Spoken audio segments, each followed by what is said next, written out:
हैं the KN news और मैं हूं आपके साथ अलका तिवारी।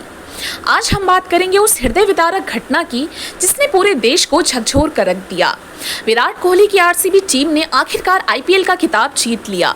17 साल का लंबा इंतजार खत्म हुआ। लाखों फैंस खुशी से झूम उठे।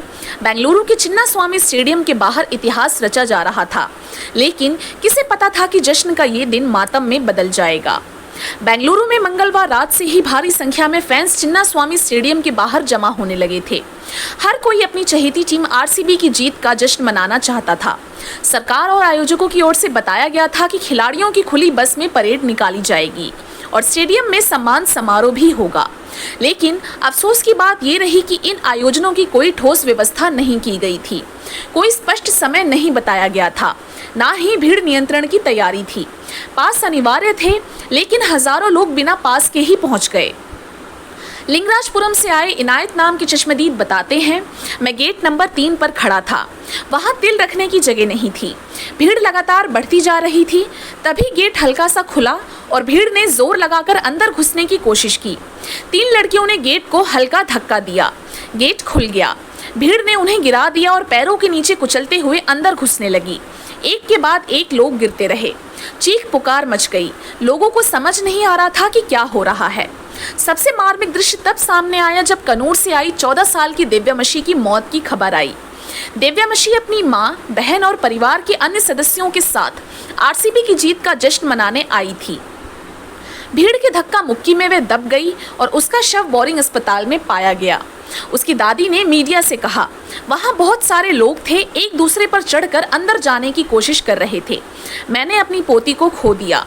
मुख्यमंत्री सिद्धारमैया ने घटना पर दुख जताया और कहा कि हमने 11 लोगों को खो दिया और 33 लोग घायल हैं। उन्होंने मृतकों के परिवार को 10-10 लाख रुपए मुआवजे की घोषणा की है। साथ ही घटना की मजिस्ट्रेट जांच के आदेश दिए गए हैं। लेकिन सवाल ये उठता है, क्या ये मुआवजा किसी के दर्द को कम कर सकता है? क्या इस लापरवाही की कोई जिम्मेदारी तय की जाएगी? आयोजन में लापरवाही के आरोप। आयोजन स्थल पर कोई स्पष्ट मार्गदर्शन नहीं था। पास चेक करने के नाम पर कुछ गार्ड जरूर रखे गए थे, लेकिन भीड़ नियंत्रण की कोई पुख्ता व्यवस्था नहीं थी। लोगों की सुरक्षा को लेकर कोई योजना नहीं बनाई गई थी। आखिरी समय तक ये तय नहीं था कि परेड निकलेगी या नहीं। यानी एक अनियोजित और लापरवाह आयोजन ने जश्न को मातम में बदल दिया। जैसे ही घटना की जानकारी सामने आई, सोशल मीडिया पर गुस्से की लहर दौड़ पड़ी। लोगों ने राज्य सरकार, बीबीएमपी और आयोजकों की कड़ी आलोचना की। #Bengaluru stampede, #RCB victory turns tragedy जैसे हैशटैग ट्रेंड करने लगे। एक यूजर ने लिखा, अगर आप लाखों की भीड़ को बुलाते हैं तो उनकी सुरक्षा की जिम्मेदारी भी आपकी ही होती है। आरसीबी के खिलाड़ी इस हादसे से बेहद आहत हैं। हालांकि टीम की ओर से कोई आधिकारिक बयान सामने नहीं आया है, लेकिन विराट कोहली और फाफ डू प्लेसिस ने निजी तौर पर शोक जताया है। विराट ने लिखा, ये बेहद दुखद है कि हमारी जीत की खुशी ऐसे हादसे में बदल गई। हम पीड़ित परिवारों के साथ हैं।